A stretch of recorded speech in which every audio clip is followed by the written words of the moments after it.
Okay, so I need to go to this next one.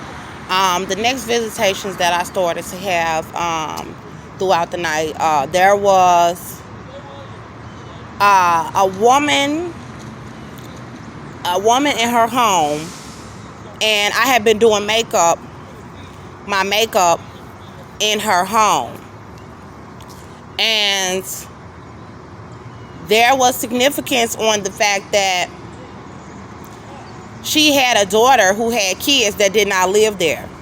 And I didn't know that her daughter did not live there at first. So her daughter was there with her kids.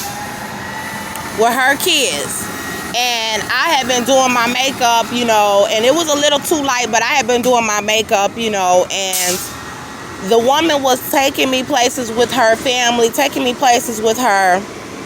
And then, like, it kind of boiled down to, like, there was a restaurant that we had went to, and I think it was like a Taco Bell. And I was like the only one in the restaurant, like eating in the restaurant.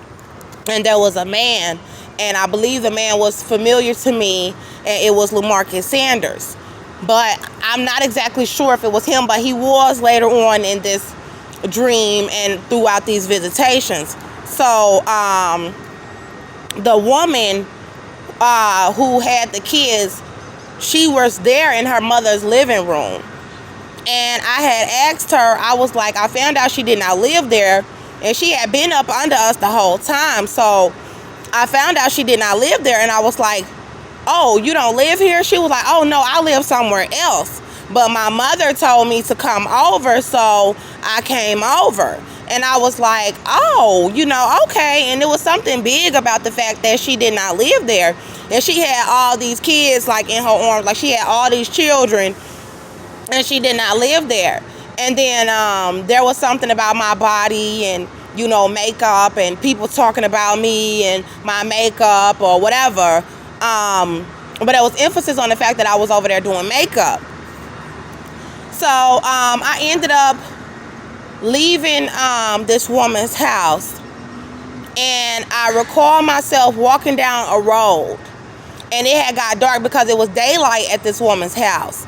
But I was walking down a road, and as I was walking down the road, there was this dark-skinned black woman that came up to me. She was short, she was young, and she had short hair.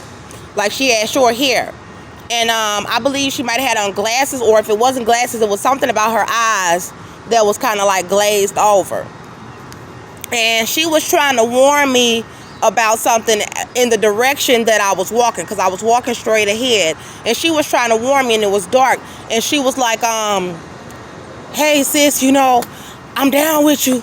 Like, and I was like, what you got going on? Like, and she was like trying to stop me, kind of, sort of, from going in that direction. But I was like, no, I'm going. So I started walking in that direction, and two brothers, and their eyes was kind of glazed over too. Two brothers came up on me like they was gonna try to hurt me. One of them, I think, had some little short dreads, and then the other one, I believe he had like a little short haircut or whatever, and they were brown-skinned brothers. And the way they came up on me was like, Miss Jones, we finna hurt you, like, we finna do something to you, like. And I was like, if y'all don't get up off of me, if y'all don't get the hell on, y'all better get up off of me, and they didn't really, like, touch me, but they were being very intimidating towards me and the young woman now at this point. And we continued to walk towards these apartments. When we continued to walk towards these apartments, they got extremely aggressive, like, to the point where they was trying to physically hurt me and this young woman. And we had to climb up the porch and jump over on the second floor. You know how the stairs go up? So we climbed up the porch or the steps towards the second floor, and then to get away from them. But while we was on the way, we had saw LaMarcus Sanders drive past us or something. And he was saying, like, oh, meet him at the apartment or whatever. So I was on my way to meet him at the apartment when this young woman had stopped me, and the two males was trying to hurt me. And so we was going to LaMarcus's apartment in this vision. And I don't recall him having an apartment.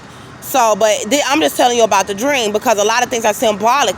So, me and this young woman climbed up like some monkeys. We climbed up so quick to this stairway to get to the second floor, and I went up in his house, and I was looking for LaMarcus. I was like, LaMarcus Sanders. And I was like, where? When I looked around, I saw he had all his stuff in there, and you know, he had been living in there, and it was nice and comfortable in this vision. And I was like, you know, dang, you know, like he got a whole apartment. And that's not really the significance, but we was trying to find him in his car so he could help us and get these men to stop trying to attack us. So I'm like, where's LaMarcus? You know, where's LaMarcus? So he could get these men to stop trying to attack us. And he was not in there, but then we did see him come, and he was outside talking to a woman who was very light-skinned and tall, and she had natural hair, like a little natural puffball in her hair.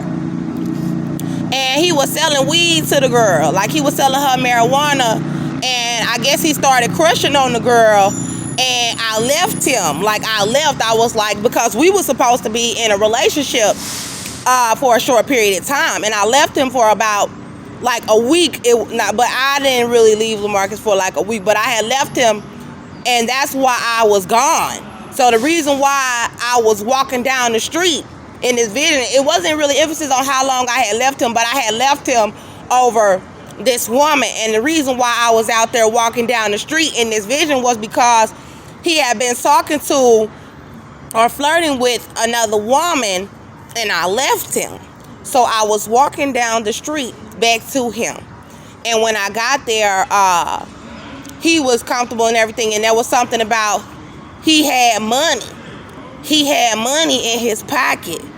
And this young woman, basically, they were flirting again, and we was all outside in front of this apartment complex. And he was talking to this young woman, and then all of a sudden she wanted to kiss him. So she was like, and then he was like, to kiss her back. And I got in between them and was like, that's as far as it go. I was like, no, And they wanted to move around me so they could kiss. And I was like, oh, hell nah. So I went upstairs in this vision. I went upstairs back to his apartment because he was on the second floor in this vision. And I went upstairs, and because he had a jacket, and the jacket was red and black, like burgundy plaid jacket. And it was almost like it was gang affiliated. It was almost like the jacket was gang affiliated. And I was like, where his money at? Where his money at? Because the fact that he was down there trying to kiss this woman in my face. So I went into his left pocket, and I pulled out a bunch of ones and all of this stuff. I said, that can't be all that he got. And I put the stuff in my pockets or whatever. And then I went into the left pocket, and then I pulled out a stack of hundreds, and I was like, yeah, this is what I'm talking about. And then I took the stack of hundreds, and it was like $4,500, $5,400. And I pulled the stack of hundreds, and I was putting them in my pocket like I'm about to bounce. I don't give a damn. I'm taking this money because you ain't about to have me out there on the streets like that. And so my bus finna come. But anyway, I think that's the one right there.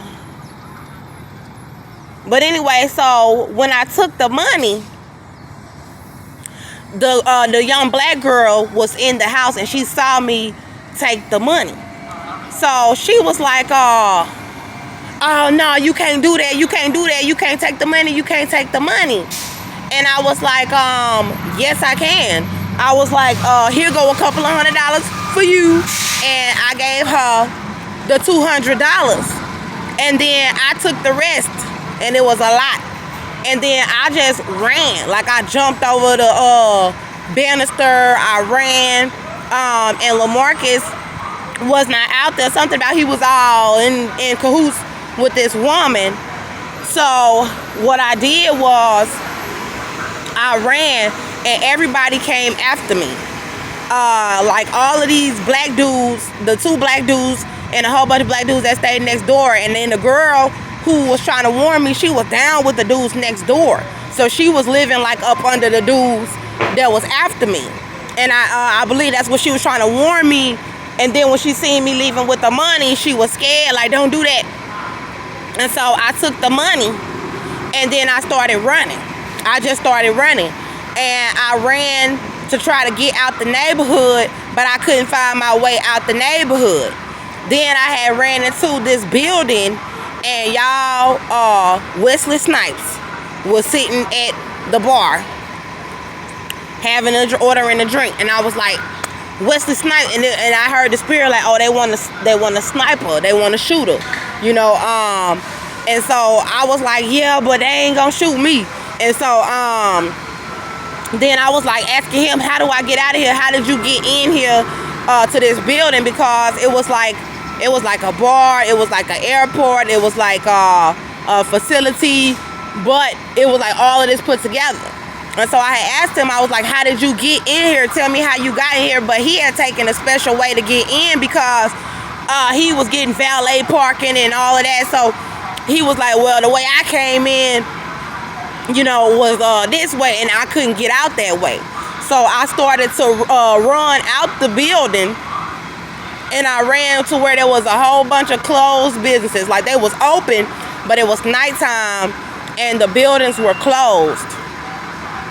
So it was dark, and I was running, and they was after me, and I know I had came up to this fence, and they was all chasing me. And then I saw some hospital doors.